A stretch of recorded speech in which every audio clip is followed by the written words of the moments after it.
በህወሓትና በፌደራል መንግስቱ መካከል ድርድር ለማስጀመር እየተደረጉ ያሉ ጥረቶችን በተመለከተ ምን እየተባለ ነው? በዚህ ጉዳይ ዙሪያ የምንነግራችሁ መረጃዎች አሉ። ሌሎች ሰፋፊ መረጃዎች አሉን በዚህ ዝግጅታችን ውስጥ። በቅድሚያ ግን የዩቲዩብ ቻናላችንን ሰብስክራይብ አድርጉ፣ ቪዲዮውን ላይክ በማድረግ መከታተል ጀምሩ። በቀጥታ ወደ ጉዳዩ እናልፋለን። በዛሬው ዕለት በማህበራዊ ትስስር ገጾች ላይ አንድ ጉዳይ አየሩን ተቆጣጥሮት ነበረ። ይሄውም ጉዳይ በህወሓትና በፌደራል መንግስቱ መካከል ድርድር ለማካሄድ በዛሬው ዕለት የህወሓት ተወካዮች ወደ አዲስ አበባ መጥተዋል የሚል ለመንግስት ቅርበት ያላቸው የመረጃ ምንጮች ያጋሩት መረጃ ነበር። ይህ መረጃ በተለያዩ ወገኖች ዘንድ የተለያየን ሐሳብ ያጫረ ነበር። በአንደኛው ወገን ሰላም መኖሩ ወይም ደግሞ ሰላም ለመፍጠር ጥረቶች መደረጋቸው የሚበረታታ እንደሆነ የሚያነሳና ድጋፍ የሚሰጥ ሲሆን፣ በሌላ በኩል ደግሞ በሁለቱ ወገኖች መካከል ያለውን ወታደራዊ ሆነ ፖለቲካዊ ውጥረት በማንሳት ይሄ ሁኔታ ሊፈጠር የማይችልና ሊሆን ወይም ሊከሰት የማይሆን ነገር እንደሆነ በመጥቀስ እንደ ተአምር ወይም ደግሞ እንደ ሐሰተኛ መረጃ ጠቅሰው ነገርየውን ያጣጣሉት በርካቶች ናቸው። በአሁኑ ወቅት ያለው ወታደራዊ መሳሳብ በሁለቱም ዘንድ ይሄንን አይነት ሁኔታ ለመፍጠር በእጅጉ አዳጋች እንደሆነ ይገመታል። ይሄ ማለት ግን ከዚህ ከፊት ለፊት ከምናየው ጉዳይ በስተጀርባ የሚደረጉ ጥረቶች የሉም ለማለት አይደለም። የተለያዩ እንቅስቃሴዎች መደረጋቸው አይቀርም። ነገር ግን እስካሁን ድረስ ፊት ለፊት የመጣ ነገር የለም። በሁለቱም ወገኖች የመዛዛት በየሚዲያዎቻቸው የሚሰነዘር የተለያየ አይነት የቃላት ጦርነት ሲስተዋል ቆይቷል። አሁንም እየተስተዋለ ነው። ምናልባት ከሰሞኑ ይሄ ሁኔታ ረገብ ብሎ ሊሆን ይችላል፣ በየሚዲያው የሚነዛውን ፕሮፓጋንዳ በተመለከተ ማለት ነው። በወታደራዊ ዝግጁነትና በሌሎች እንቅስቃሴዎች በኩል ግን በፌደራል መንግስቱ ያለው የመከላከያ ሰራዊትና ሌሎች ሚሊሻዎች እንደዚሁም ራሱን የትግራይ መከላከያ ኃይል ወይም ቲዲኤፍ ብሎ የሚጠራው ኃይል በአንድ በኩል ኃይሎቻቸውን እያከማቹና የጦር መሳሪያዎቻቸውን እያደራጁ ስለመሆኑ የተነገረው። እናም ይሄ ሁኔታ ባለበት ሰዓት ነው እንግዲህ በመንግስት ደጋፊዎች ዘንድ በቲዲኤፍ ከፍተኛ ኃላፊዎች ማለትም በህወሓት ሰዎችና በፌደራል መንግስቱ መካከል ድርድር ሊደረግ ነው የሚል መረጃ በተመሳሳይ ሰዓት እንዲለቀቅ የተደረገው። እንዳስተዋልነው ከሆነ ለመንግስት ቅርበት ያላቸው የማህበራዊ ሚዲያ ገጾች በተለይም የፌስቡክ ገጾች የፋኖ ታጣቂ ኃይሎች ከመንግስትም ጋር ድርድር ሊያደርጉ ነው የሚልም አይነት መረጃ ልክ እንደዚህኛው ከህወሓት ጋር ሊደረግ ነው ከተባለው ጋር በተመሳሳይ ይዘት ሲሰራጭ ተመልክተናል። ይሄ ነገር የተቀናጀ ወይም የታቀዶ እንዲተላለፍ የተደረገ ነገር ግን መሬት ላይ የሌለ መረጃ ነው ወይ ብለን እንድንጠይቅ የሚያደርገን ነው። ከዚህ በፊት የነበረውን ሁኔታ ካስታወስም ማለት ነው። ይሄውም በዲጂታል የሚዲያ ሰራዊት ጉዳይ ማለት ነው። ዞረም ቀረም አሁንም ቢሆን የተለያዩ ጥረቶች የቃጣናው ጉዳይ ያገባናል በሚሉ አገራት በኩል እየተደረገ ይገኛል። የአፍሪካ ቀንድ ሁኔታ አሁን ካለበት የባሰ ከድጡ ወደ ማጡ የሆነ እጣ እንዳይገጥመው በሚል የተለያዩ አገራት ጥረት እያደረጉ ይገኛሉ፣ በፌደራል መንግስቱና በህወሓት መካከል ያለውን ውጥረት ለመፍታት። ከሁሉም በላይ ግን የአሜሪካ እንቅስቃሴ ጎልቶ እንደሚጠቀስ የተለያዩ የመረጃ ምንጮች ያመለክታሉ። በጉዳዩ ዙሪያ ከሪዮስ ሚዲያ ጋር ቆይታ አድርጎ የነበረው አቶ ጀዋር መሐመድ እንደጠቀሰው ከሆነ በአሁኑ ወቅት ከመጋረጃ ጀርባ ወይም በዲፕሎማሲው ቋንቋ ሸትል ዲፕሎማሲ እየተካሄደ ስለመሆኑና ሁለቱም ወገኖች ወደ ጠረጴዛ ዙሪያ ድርድር እንዲመጡ አሜሪካኖች ግፊት እየፈጠሩ ስለመሆናቸው በጭምጭምታ ተናግሯል። የቪዲዮውን ቅንጫቢ የምናስደምጣችሁ ሲሆን ከዛ በፊት ግን ይሄ ተጽዕኖ በሁለቱም አካላት መካከል ዲተራንስ ፈጥሯል የሚሉ ወገኖች አሉ። ይሄውም ማለት ምንድነው? ሁለቱም ወገኖች ወደ ጦርነት እንዲገቡ ከበቂ በላይ ሰበቦች አሉ። ከዚህ በፊት የነበረው ሰበብ የጥቅምት 24 2013 ዓመተ ምህረት ጦርነት ሲቀሰቀስ ከፌደራል መንግስቱ እውቅና ውጪ የትግራይ ክልል ምርጫ አድርጓል የሚል ነበር። በአሁኑ ወቅት የተለያዩ ሰበቦች አሉ። በህወሓት በኩል ተመዘው እንደ የጦርነት መግቢያ ሆነው የሚያገለግሉ፣ በፌዴራል መንግስቱም በኩል እንደዚሁ ማለት ነው። ሆኖም ግን እስካሁን ድረስ ወደ ለየለት ከውጊያ ባለፈ ወደ ለየለት ጦርነት እንዳይገቡ ያደረጋቸው የአሜሪካ ተጽዕኖ እንደሆነ አንዳንድ ተንታኞችና አቶ ጀዋር መሐመድ ይናገራሉ። እንግዲህ አቶ ጀዋር የተናገረውን አብረን ተከታትለን እንደገና እንመለሳለን። ያስገባቸው የሚችል ማዕት እድል ነበረ ባለፉት 3-4 ሳምንታት፣ ግን ሪዚስት አድርገዋል። ከጀርባ ግን ምን አለ መሰለህ፣ ድርድር እየተካሄደ ነው። የድርድር የማደራደር ሙከራዎች እየተካሄዱ ነው። ንግግሮች አሉ። ፊት ለፊት ኦፊሻል ድርድር እንኳን ባይደረግ የአሜሪካኖቹ ጫና በጣም ትልቅ ነው እና ይሄን ኮንስትሬን እያደረጋቸው ያለ ይመስለኛል። ለዛ ነው 4 ነገሮችን ያስቀመጥኩት፣ አንድ ብቻ አይደለም። ምክንያቱ እየተካሄደ ያለ ድርድርን በተመለከተ የምታውቀው ምንድን ነው? የማደራደር ሙከራን በላቸው፣ ሸትል ዲፕሎማሲ በላቸው እና የአሳዳጊዎቼ አንተ ያለበት ሀገር ሰዎች እየሞከሩ ነው። ይሄ ምን ትላለህ ደግሞ እንዳላስከፋቸው ፈጣሪና እነሱን ማስከፋት ጥሩ አይደለም። ስለዚህ ቀለል ላድርገው፣ ግን በደፈናው የምነግርህ ነገር የማውቀው ነገር የሙከራዎች እየተካሄዱ ነው። በጣም ርብርብ እያደረጉ ነው። በቅርቡ እንደውም ይሄ የትረምፕ ወክሎ የአፍሪካና ሚድል ኢስቱ ሰውዬ ወደ አዲስ አበባ የሚሄድበት እድል እንዳለም ሰምቻለሁ እና ሙከራዎች አሉ። ይሄ ግን ስልህ ድርድሩ ውጤት ያወጣል ማለት አይደለም። የኔ ትችት ለአሜሪካኖቹ አትዋጉ ብቻ ሳይሆን የማይዋጉበትም ምክንያት መስጠት ነው። እንደተከታተል ነው ይሄን ቪዲዮ ማለት ነው። በዚህ ሁኔታ የድርድር ጥረቶች እየተካሄዱ ይገኛሉ። ምን ያህል ፍሬ ያፈራሉ የሚለውን አብረን የምናየው ይሆናል።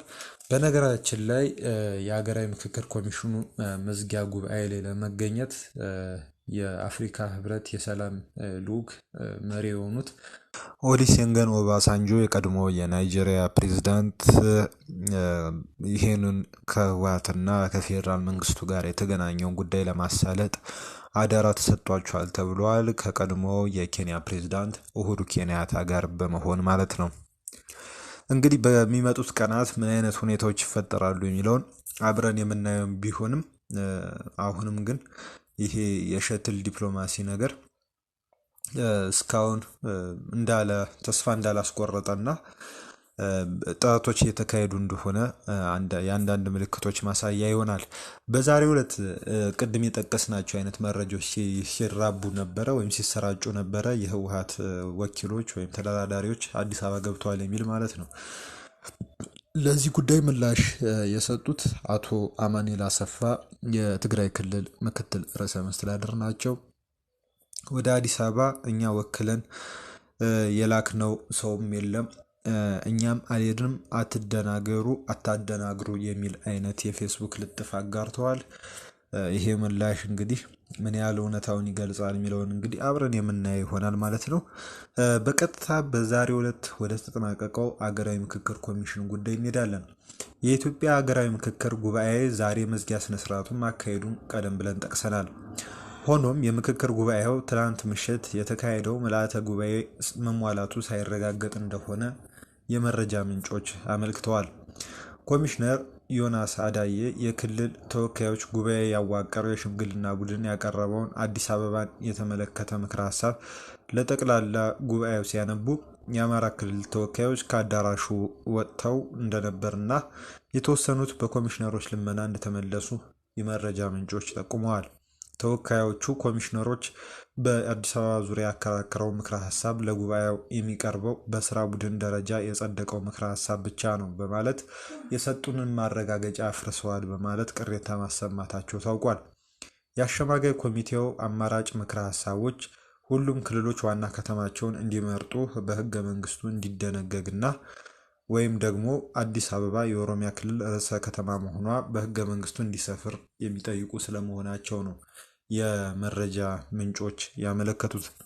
በዚህ መልኩም ነው እንግዲህ ጉባኤው እንግዲህ የተዘጋው ወይም ደግሞ የተጠናቀቀው።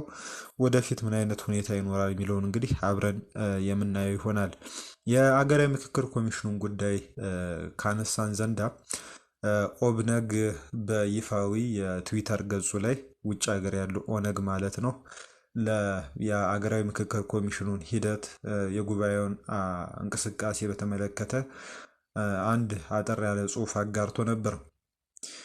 ይህንን የብሔራዊ ምክክር ሂደት ግንባሩ ውድቅ ማድረጉን በዚህ ጽሑፍ ላይ ጠቅሷል።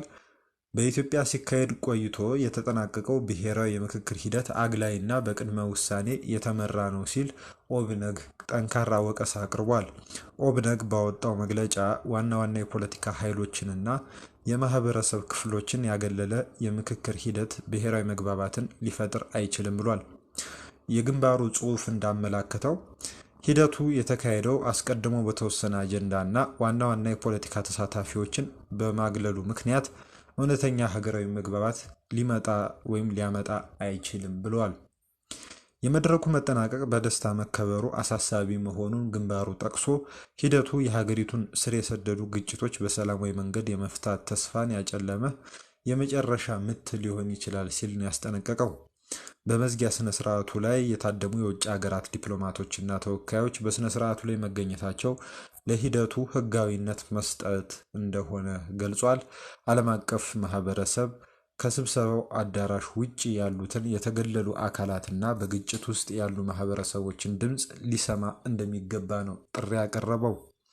ግንባሩ አክሎም ሰላማዊ የፖለቲካ አማራጮች ሲዘጉ ኃይል ብቸኛው አማራጭ ወደ መሆን ይሸጋገራል ሲል የጠቀሰ ሲሆን ሂደቱ ለኢትዮጵያ ቀውስ መባባስ ምክንያት ከሆነ ያልተገባ ድጋፍ የሰጡ አካላትም ተጠያቂነቱን እንደሚጋሩ ነው እንግዲህ ያመላክተው ማለት ነው። ከዚሁም ጋር በተመሳሳይ ሁኔታ የአብንና የእናት ፓርቲ መግለጫም ተቀራራቢ ነው። ስፔሻሊ አብን ለዚህ የሀገራዊ ምክክር ውጤት ምንም አይነት ህዝቡ እውቅና እንዳይሰጥ ጥሪ ማቅረቡ የሚታወስ ነው ማለት ነው። ይህም መግለጫ እና የእናት ፓርቲ መግለጫ በጠዋቱ ዘገባችን ላይ አካተነው እንደነበረ የምታስታውሱት ነው። ከኢትዮጵያ የሀገራዊ ምክክር ኮሚሽኑን አጠናቃ ኢትዮጵያ አሸንፋለች በተባለበት ዕለት አንድ ግለሰብ በቁጥጥር ስር መዋሉ ተነግሯል። ይሄ ግለሰብ በአዲስ አበባ በአንድ አካባቢ ወይም ደግሞ በሰፊው ህዝብ እንቅስቃሴ በሚደረግበት አካባቢ ለብቻው የተቃውሞ ሰልፍ ያደረገ ግለሰብ ነው። ይሄ ግለሰብ እንግዲህ መገናኛ አካባቢ ነው ይህንን እንቅስቃሴ ወይም ደግሞ ሰላማዊ ሰልፍ ያደረገው። በዚህ ሰላማዊ ሰልፍ ላይ መሪ ቃል ይዞ ታይቷል። መገናኛ አደባባይ ማለት ነው። አብይ አህመድ አምባገነን ሌባና አራጅ ነው የሚል መፈክር ነው ጽፎ የታየው ማለት ነው። ከስልጣን ወርዶ ለፍርድ መቅረብ አለበት የሚልም መፈክር ጽፎ ታይቶ ነበር። እናም ይህንን ይዞ መሀል አደባባይ ብቻውን ሰላማዊ ሰልፍ ወጣ የተባለው ግለሰብ በፖሊሶች በቁጥጥር ስር ውሎ ወደ አንዱ ያልታወቀ ቦታ መወሰዱ ነው የተነገረው። ይህንን ግለሰብ ከዚህ በፊት በአጤ ኃይለ ሥላሴ ዘመነ መንግስት ለብቻው ሰላማዊ ሰልፍ ካደረገው ከደራሲ አቤ ጉበኛ ጋር ያነጻጸሩት በርካታዎች ናቸው። ደራሲው ከመርካቶ ተነስቶ እስከ ፒያሳ ብቻውን የተቃውሞ ሰልፍ ስለማድረጉ በታሪክ መዛግብት መጠቀሱን በማስታወስ ይህ አሁን ስሙ የማይታወቀው ግለሰብ በዚህ ልክ ሊነጻጸር የሚችል ተግባር ፈጽሟል በማለት ብዙዎች እያነሱት ይገኛሉ ማለት ነው። እንግዲህ በአንዳንድ ወገኖች ዘንድ ሀሳብን በነጻነት የመግለጽና የመቃወም መብታቸውን ለመጠቀም ያሳዩት ጽኑ አቋም የሚደነቅ ነው ወይም የሚበረታታ ነው ሲሉ ሲደግፉት፣ በተቃራኒው ደግሞ አጋጣሚው የሀገሪቱ አስተዳደር ሰላማዊ የተቃውሞ መብቶችን የመጋፋት አዝማሚያ እንደቀጠለበት ማሳያ ነው በሚል በርካቶች እየተወያዩበት እንደሚገኙ ነው እንግዲህ የተነገረው ማለት ነው። የተቃውሞ ጉዳይ ሳይረሳ ወደ ሶማሌ ክልል ስንሄድ በሶማሌ ክልል ጋርቦ ከተማ በልዩ ኃይል አባላት ላይ በክልሉ ልዩ ኃይል ማለት ነው ህዝባዊ ተቃውሞ መቀስቀሱ ተነግሯል። በኢትዮጵያ ሶማሌ ክልል በሚገኘው ጋርቦ ከተማ በልዩ ኃይል አባላት የተፈጸመ ጥቃትና እስራትን በእጅጉ የኮነነ ከፍተኛ ህዝባዊ ተቃውሞ መካሄዱን አንዳንድ የመረጃ ምንጮች አመላክተዋል። ተቃውሞ የተቀሰቀሰው የአንድ የልዩ ኃይል አባል በአንድ ወጣት የባጃጅ አሽከርካሪ ላይ ጥቃት ማድረሱንና በመቀጠልም የባጃጁን ባለቤት በመደብደብ በቁጥጥር ስር ወይም ደግሞ ለእስር እንዲዳረግ በማድረጉን ተከትሎ ነው ተብሏል። የተፈጸመውን ድርጊት ተቃውመው አደባባይ የወጡ የከተማዋ ነዋሪዎች ባደረጉት የተቀናጀ እንቅስቃሴ የታሰሩትን ወጣቶች አስፈትተዋል ሲሉ የመረጃ ምንጮች አመልክተዋል። የከተማዋ ነዋሪዎች ባሰሙት መፈክር የኃይል እርምጃና ከተጠያቂነት ነጻ የመሆን አካሄድ ሊያበቃ ይገባል ሲሉ ጠይቀዋል። የጸጥታ ኃይሎች ህዝብን ከማስፈራራት ይልቅ ጥበቃ የማድረግ ኃላፊነታቸውን እንዲወጡ ነው እንግዲህ የከተማዋ ነዋሪዎች ጥያቄ ያቀረቡት ማለት ነው። ይህም በዛሬው ዕለት የተከሰተ ክስተት ነው። በኬንያ የኢትዮጵያ አምባሳደር የሆኑት ጄኔራል ባጫ ደበሌ ወደ አዲስ አበባ ሊመጡ ነው ተብሏል። የስራ ዘመናቸውን አጠናቀዋል ማለት ነው። በኬንያ የአምባሳደርነት የስራ ዘመናቸው በዚህም የክብር አሸኛኘት ተደርጎላቸዋል። የስራ ዘመናቸውን አጠናቀው ወደ አዲስ አበባ ሊሄዱ ስለሆነ እናም አንዳንድ የመረጃ ምንጮች እንደሚጠቁሙት ጄኔራሉ በፌዴራል መንግስቱ ውስጥ ለአንድ ከፍተኛ ስልጣን እንደታጩ ተነግሯል። መሰረት ሚዲያ እንደዘገበው ከሆነ ደግሞ ጄኔራሉ ለጠቅላይ ሚኒስትሩ አማካሪነት መታጨታቸውን የሚያመላክት መረጃ አጋርቷል። ወደ ሌላ ጉዳዮች እናልፋለን። በአዲስ አበባ የጣሊያን አምባሳደር ወደ ሀገራቸው መባረራቸው እየተነገረ ነበር። እኛም ዘግበነው ነበር። በዚህ ጉዳይ ዙሪያ አንዳንድ ሀተታዎች ወጥተዋል። እነሱ እንመለከታለን። በጣሊያን የውጭ ጉዳይ ሚኒስቴር የኢትዮጵያ አምባሳደር የሆኑት ማለት በኢትዮጵያ የጣሊያን አምባሳደር ሴም ፋብሪዚ ለአገልግሎት ከተቀመጠው አነስተኛ የጊዜ ገደብ ውጭ ከስራቸው እንዲነሱ መደረጉ በሁለቱ ሀገራት የዲፕሎማሲ ግንኙነት ላይ በርካታ ጥያቄዎችን አስነስቷል ተብሏል። አምባሳደሩ በአዲስ አበባ ተመድበው ስራ በጀመሩ በ9ኛ ወራቸው ሐምሌ 2018 ዓ.ም በጣሊያን ፕሬዝዳንት ድንጋጌ ወደ ሀገራቸው እንዲመለሱ ተደርጓል ተብሏል። ይህ ውሳኔ ከመደበኛው የዲፕሎማቲክ ዝውውር አሰራር ውጪ መሆኑ ነው የብዙዎችን ትኩረት የሳበው። አምባሳደር ፋብሪዚ በጥር 2018 ዓ.ም ከኢትዮጵያ ፕሬዝዳንት ታዬ አጽቀሥላሴ ጋር ተገናኝተው የሹመት ደብዳቤያቸውን ባስረከቡበት ወቅት በሁለቱ ሀገራት መካከል ያለው ግንኙነት በጥሩ ደረጃ ላይ እንደነበረ ይነገራል። ፋቶ ኩቲዲኖ የተሰኘው የጣሊያን ጋዜጣ አምባሳደሩ ከሀገር እንዲወጡ የተደረገው በኢትዮጵያ መንግስት ጥያቄ ነው ሲልም ዘግቧል። የጣሊያን የውጭ ጉዳይ ሚኒስቴር አምባሳደሩ ተገደው እንዲወጡ ተደርጓል የሚለውን ዘገባ አስተባብሏል። አምባሳደሩ በቪየና ኮንቬንሽን መሰረት ፐርሶና ነን ግራታ ወይም ደግሞ በሌሉበት ውሳኔ ተላልፎባቸው ወይም በአካባቢው በተመደቡበት አካባቢ ባለመኖራቸው ምክንያት ውሳኔ ተላልፎባቸው አለመባረራቸው ተነግሯል። የጣሊያን ኢታሊ ቪቫ ፓርቲ ሴናተር ኢቫን ስኩልፋቶ ጉዳዩ ግልጽነት እንዲኖረውና ማብራሪያ እንዲሰጥበት ለጣሊያን ፓርላማ ጥያቄ ማቅረባቸው ተነግሯል። ኢትዮጵያ የጣሊያን የአፍሪካ ፖሊሲና የማቴ ፕላን ዋና አጋር ሀገር በመሆኗ ጉዳዩን ትኩረት ሳቢ አድርጎታል። አምባሳደር ፋብሪዚ የጣሊያን አምባሳደር በኢትዮጵያ ብቻ ሳይሆኑ በጅቡቲ፣ በደቡብ ሱዳንና በኢጋድ የጣሊያን ተወካይ እንደነበሩ ነው የተዘገበው። በቀጠናው የሚታዩ ወታደራዊና ጂኦፖለቲካዊ ጥንቅጦች ባሉበት ወቅት ይህ ውሳኔ የተደረገ መሆኑም እንዲሁ ትኩረትን ስቧል። የጣሊያን መንግስት እስካሁን ድረስ የሰጠው ይፋዊ ማስተባበያ ባይኖርም አምባሳደሩ ከተለመደው የአገልግሎት ጊዜ አነስተኛ ገደብ ውጭ ለምን በድንገት እንደተጠሩ ግልጽ ማብራሪያ ነው ያልተሰጠበት። ውሳኔው አሁንም በሁለቱ ሀገራት ወዳጅነት ላይ አላስፈላጊ ግምቶችን እንዳይፈጥር ተቋማዊ ምላሽ እንደሚፈልግ በርካታ ተንታኞች እየገለጹ ይገኛሉ። በቅርቡ ይፋ የተደረገ የዓለም አቀፉ የምግብ ዋስትናና ስነ ምግብ የስራ ቡድን ልዩ ሪፖርት እንደሚያስጠነቅቀው እየበረታ የመጣው የኤልኒኞ የአየር ንብረት ክስተት በቀጣዮቹ ወራት በኢትዮጵያ የግብርና ዘርፍና የምግብ ዋስትና ላይ ሁለት ጽንፍ የያዙ ከባድ የተፈጥሮ አደጋዎችን ሊያስከትል ይችላል ተብሏል። ሁኔታው እንደ አውሮፓውያኑ አቆጣጠር እስከ 2027 መጀመሪያ ድረስ ሊዘልቅ እንደሚችል የተገመተ ሲሆን የዘንድሮ ኤልኒኞ መባባስ እጅግ አስከፊ ከነበረው የ1997 እና 98ቱ ክስተት ጋር ተመሳስሏል። በሪፖርቱ ትንታኔ መሰረት አገሪቱ በአንድ በኩል በከባድ ድርቅ በሌላ በኩል ደግሞ በጎርፍ አደጋ የምትፈተንበት እጣ ፈንታ ተጋርጦባታል። የአገሪቱ ማዕከላዊና ሰሜናዊ ክፍሎች ከሰኔ እስከ መስከረም ባለው ወቅት ከመደበኛው መጠን ከ40 በመቶ በላይ ያነሰ ዝናብ በማግኘታቸው በታሪክ ታይቶ የማይታወቅ ከፍተኛ ድርቅ እያስተናገዱ ነው።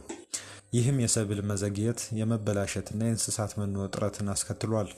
በሌላ በኩል ከጥቅምት እስከ ታህሳስ ባለው ወቅት በምስራቃዊና ደቡባዊ ኢትዮጵያ ክፍሎች ከመደበኛው በላይ ከባድ ዝናብ እንደሚጥል የተተነበየ ሲሆን ይህም ከፍተኛ የጎርፍ መጥለቅለቅ፣ የሰውና የንብረት ውድመት፣ የመሰረተ ልማት መውደም እንዲሁም የውሃ ወለድ በሽታዎች መስፋፋት ስጋት ደቅኗል። ይህ ተደራራቢ የተፈጥሮ አደጋ በአገሪቱ ላይ የሚያሳድረው አደገኛ አንድምታ እጅግ አሳሳቢ ነው። በአንድ በኩል በድርቅ ምክንያት የሰብል ምርት ማነስ እና የእንስሳት ምርታማነት መውረድ የአርሶ አደሩና አርብቶ አደሩን የገቢ ምንጭ ያደርገዋል። በሌላ በኩል የጎርፍ አደጋ የትራንስፖርትና የገበያ ትስስርን በማስተጓጎል የዕለት ደራሽ የሰብአዊ እርዳታ ስርጭትን ያዳክማል።